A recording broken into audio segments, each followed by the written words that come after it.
Well, how we doing there, Vern, old buddy? And of course, Sparky. Yeah, he wants one last shot. That's it for the day there, Sparky. No more. You know, Vern, he's got to show a little restraint like you. Mind you, if he ever got off that wall, by golly, he could be a problem. Well, Bruichladdich Distillery was started by the Harvey brothers in 1881. And they were looking at a state-of-the-art distillery at that time.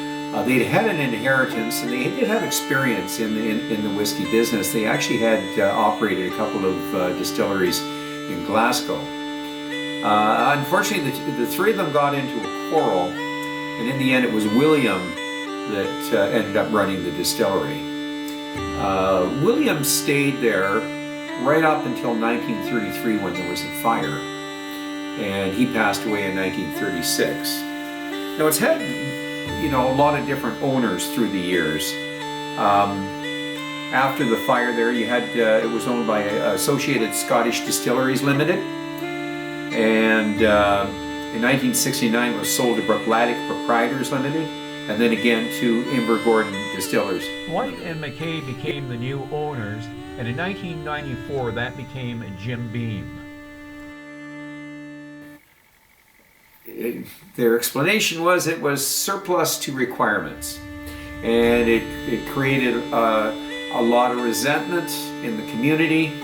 When you get a chance, the movie Water of Life, it talks a little bit about how people felt toward the big companies, and at that point Mark Reynier, he'd made several trips up to the distillery. He went up there by bicycle. He even asked to if he could come in and take a tour, and he was basically told to screw off. It's interesting, the documentary. You get a chance to see it. But anyways, persistence, and in 2000, Mark Reynier was given a chance. I believe the amount was £6 million. And he got a bunch of investors together, and they were able to pull it off. Literally, the last day that on the contract for financing, and he talked Jim McKewen from the Bowmore distillery just across the bay, who had been at that distillery since he was 15, and he talked him into coming over as the master distiller and to get things up and running, just because of his knowledge and his brilliance. It was a challenge. They basically had all old Victorian equipment. It had to be dismantled and reassembled, and they avoided the modernization that a lot of the distilleries are doing. The distillery does not have any computers. It's basically just got a pool of skilled artisans that work there, and they're using dipsticks and simple flotation devices for measuring their progress. In 2012, Rémy Cointreau reached out to Bruichladdich and offered them £58 million. It was very difficult for the shareholders of Bruichladdich to turn that one down. Mark Reynier voted against it. He was the only one, and as a result, it was passed and Mark Reynier left. In 2015, Jim McKewen decided to retire, and Adam Hammett became the new master distiller. He'd worked under Jim McKewen all those years, and Jim didn't quite retire. He ended up helping the boys up in Ardbeg distillery, the newest distillery on Islay.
So we have Scotland here. We're looking at the Hebrides. We're looking at the island of Islay.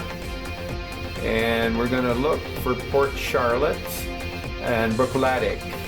So Bruichladdich is the distillery which produces, of course, the Port Charlotte and Bruichladdich brands, as well as it produces one more brand here, and it's the Octomore, named after the Octomore farm here. So today we're going to be reviewing the Port Charlotte Pauillac cask at 56% PAC, 8 years old. So I do like this bottle. You can see the embossed on the back there, Bruichladdich, and it is kind of a dark greenish color. What can I say about this series? There was 3 of these that were put out. This was rebranded, this particular bottle shape, the darker color. The original one I tried was an OLC that was followed by the MRC, and of course this is the PAC. Now this bottle of Scotch is 8 years old. It was done in 2 batches. The first batch is, I believe, 6 years in American oak, 2 years in Pauillac oak cask, which from the Bordeaux region of France. I believe that's Cabernet Sauvignon. That is a very high-grade wine region, and those are very valuable casks. So the second batch was 7 years in first fill bourbon casks, and then finished off in those wine casks from the Pauillac region in Bordeaux. I would read you the, if I can here, the, I believe it is 56.1% cask strength, and it's non-chill filtered, and I believe there is no coloring in it. I read that here someplace. So let's get at it, and let's take a peek at it here.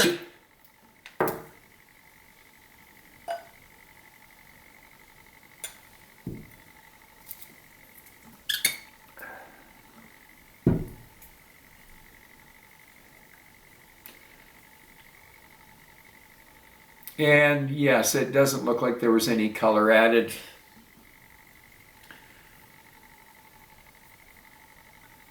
Just see what kind of legs. I'm certain there's going to be lots of legs. It's a 56% cask strength, so I don't even think this is necessary. I can see the legs forming already there. So, and now for the nose.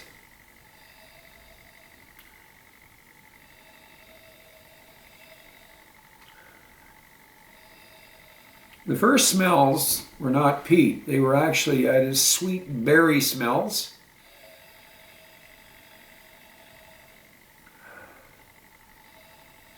Cherries.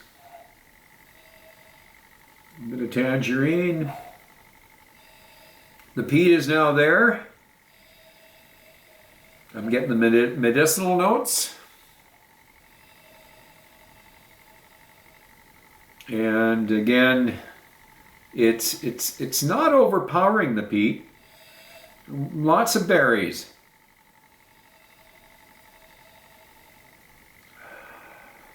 It's a great Scotch to smell. It's got a nice nose on it. I did put some notes together here. I drank a little bit of the bottle. I've nosed it, and some of the things I was picking up there. I was picking up peaches. I noticed a bit of spice in it here. And back to the medicinal notes. That's what I like to get away from it. When I come back again, I get something different. And now I'm getting the seaweed. So there's some complexity to this. Let's give it to the palate now and see what it's all about.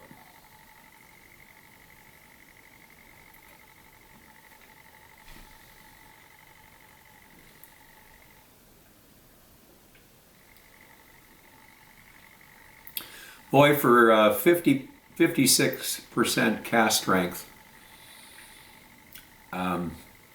it's not knocking me over. I'll tell you, it's smooth for an 8-year whiskey. It's hard to believe that that it isn't a little more harsh, but I can feel a burn in my stomach, almost a bourbon hug, Kentucky hug.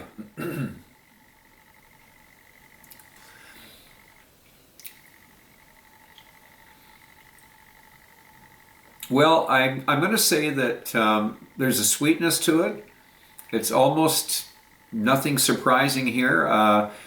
The nose definitely is very close to what I was expecting with the palate.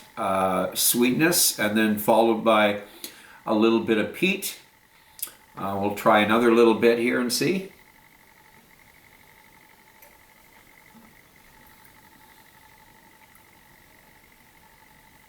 Barbecue, not steak. I believe I nailed it before. I think it was barbecue pork. There's a sweetness to it. The barbecue pork sauce is the barbecue sauce is sweet. It reminds me of our barbecues out on the deck. I would say there's a little bit of seaweed again. The berries are still lingering. And it just doesn't disappear right away. Let's try the finish here.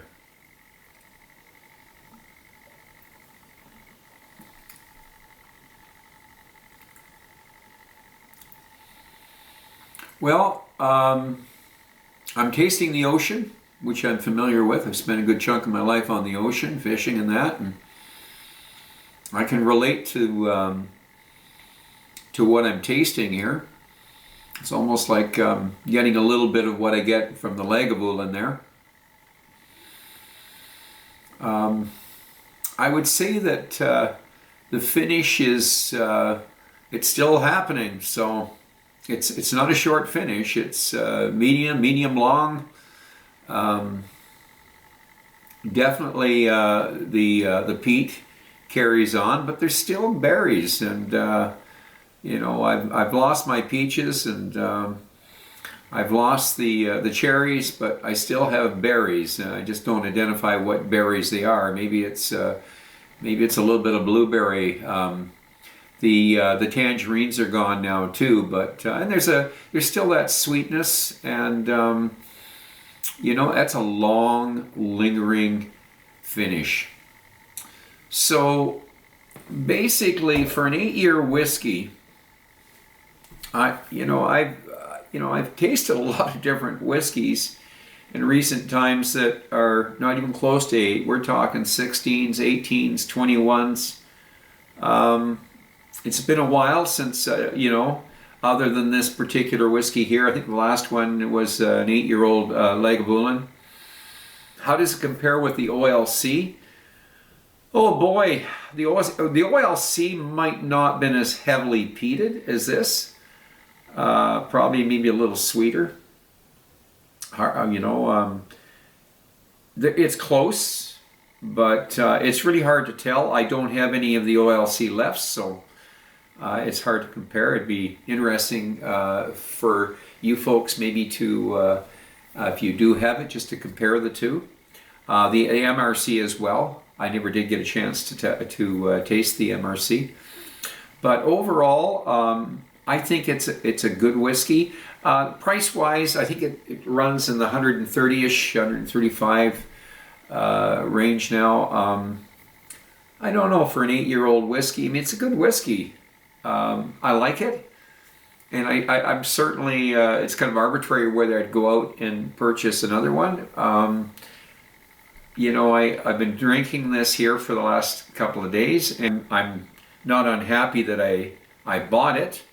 I believe that, if you want to try something that doesn't taste like an 8-year whiskey, or tasted more like maybe a 10 or a 12-year-old whiskey, and it does give you something, it offers something different. It's not a heavily peated, but it does have a lot of interesting, more complex layers to it. And I would say, just, I've looked at the reviews, I've looked at other reviews, and I would say that they're, all running in the 80s, I would say 85, 84, 86. There hasn't been a lot of people hard on this whiskey that I have looked at and their reviews. So overall, I would have to agree. At price-wise, it's a big argument whether 135 is a good price or not. I mean, I know in Canada you can get some of the newer distilleries.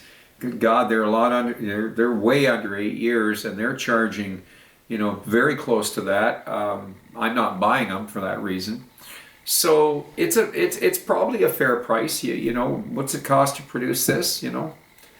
Anyways, I would rate it, give it an 84. I think that's a fair score for it. Anyways, that's it for now. Bruichladdich, Port Charlotte.